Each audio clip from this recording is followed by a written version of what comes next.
In this video, we'll discuss clinically significant features of thyroid gland, embryology, histology, and anatomy. So what's a lingual thyroid? Lingual thyroid is a ectopic site of thyroid gland. If thyroid fails to descend, it remains under the tongue. Where does thyroid gland originate from? It originates from evagination from floor of the pharynx and descends down along the thyroglossal tract. It descends from the under the foramen cecum of the tongue to its position in the neck. And what's a thyroglossal cyst? A thyroglossal cyst is a developmental abnormality in the passage of thyroglossal duct and thyroid gland. It's a painless midline mass in the neck that may occur from foramen cecum to suprasternal notch. It may become painful if infected. How the clinical diagnosis of thyroglossal cyst is done? It moves up on protrusion of the tongue. What's the treatment? If infected, antibiotics plus needle aspiration and then followed by surgical excision. What's the differential diagnosis of thyroglossal cyst? Its differential diagnosis is from lipoma, infected lymph node, sebaceous thyroid isthmus tumor, and dermoid cyst. A lipoma has slippery edges. An infected lymph node has purulent secretions. A sebaceous cyst has doughy feeling, and a dermoid cyst has cheesy secretion. Next, what's the role of thyroid gland before birth? Thyroid gland plays an important role in cell differentiation during development, and a deficiency of the thyroid may cause cretinism and brain damage after birth. Congenital hypothyroidism occurs 1 in 4,000 newborns. Newborn screening for thyroid is mandatory at birth because it causes preventable mental retardation. Also, mutation in the TSH receptor leads to thyroid hypoplasia and congenital hypothyroidism. What's the role of maternal thyroxine in intrauterine life? Maternal thyroxine can cross placenta, therefore it helps to control thyroid function in intrauterine life. So there is a normal development of thyroid gland during intrauterine life, even if thyroid is hypoplastic. What is the vertebral level of thyroid gland? From cervical 5 to thoracic 1. And what is the level of isthmus? Isthmus lies in front of the tracheal ring, second,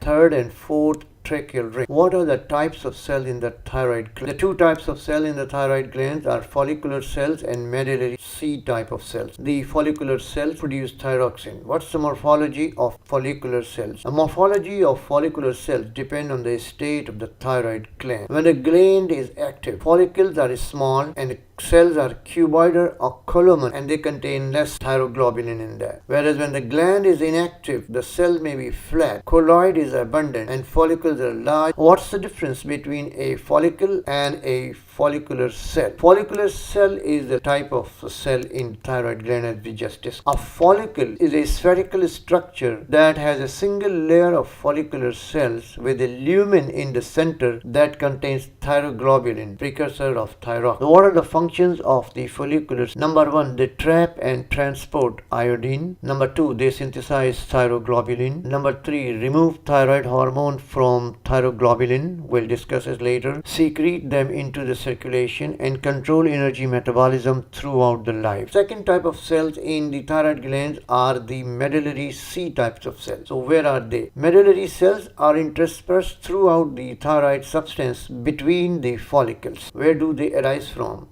And what's their function? The medullary C cells are of neural crest origin and develop from ultimobranchial body. They secrete thyrocalcitonin that reduces serum calcium. So action is exactly opposite to that of parathormone. The thyroid cell has two surfaces, a basolateral surface and apical surface. The basolateral surface of the thyroid cells or the follicular cells are opposite the bloodstream, and the apical surface faces the follicular lumen. And microvilli from follicular cells apex project into the colloid. What are the types of receptor on the follicular cell? There are 3 types of receptor in the follicular cell. Sodium iodide transporters, number 2 TSH receptors, and number 3 pendrin receptors. The sodium iodide receptors and TSH receptors are on the basal surface, basolateral surface, whereas pendrin receptors are on the apical surface of the follicular cells. So what's the function of these receptors? Sodium iodide transporters transport iodide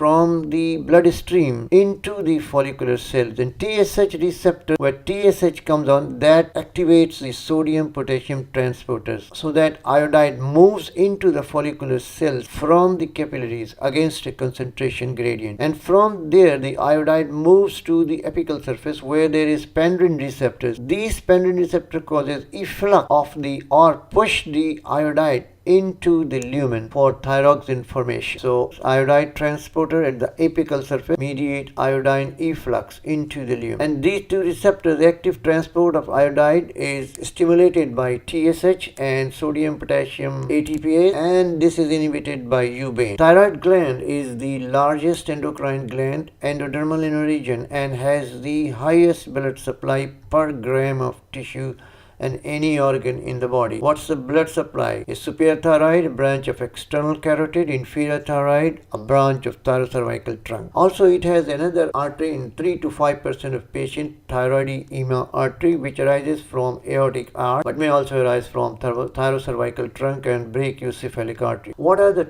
two most important arteries and nerves in and vicinity of the thyroid gland which are important surgically? Number one, it's the thyroidema, which arises from the aortic arch and is present in 3 to 5% of patients. If this artery is damaged in surgical operation in the neck or on thyroid, it causes severe bleeding. It ascends in front of the trachea to reach the isthmus. Whereas the nerve which is important surgically is recurrent laryngeal nerve, which is a branch of the vagus nerve, travels behind the thyroid gland. So arterial thyroid in front of the trachea and recurrent laryngeal nerve behind the thyroid gland and supplies the vocal cord. If this nerve is damaged unilaterally during the surgery, it may cause hoarseness of the voice. Recurrent laryngeal nerve may also be compressed or damaged in apical lung tumor causing hoarseness. What's the control of the thyroid function? It is through the hypothalamic pituitary axis. Hypothalamus produces TRH. TRH acts on the TSH, which is produced from the pituitary to produce thyroxine. TRH is a positive regulator of the synthesis of the thyroxine and of the TSH, whereas thyroxine feedbacks to inhibit both TRH and TSH. So decrease in thyroxine increases the TSH production.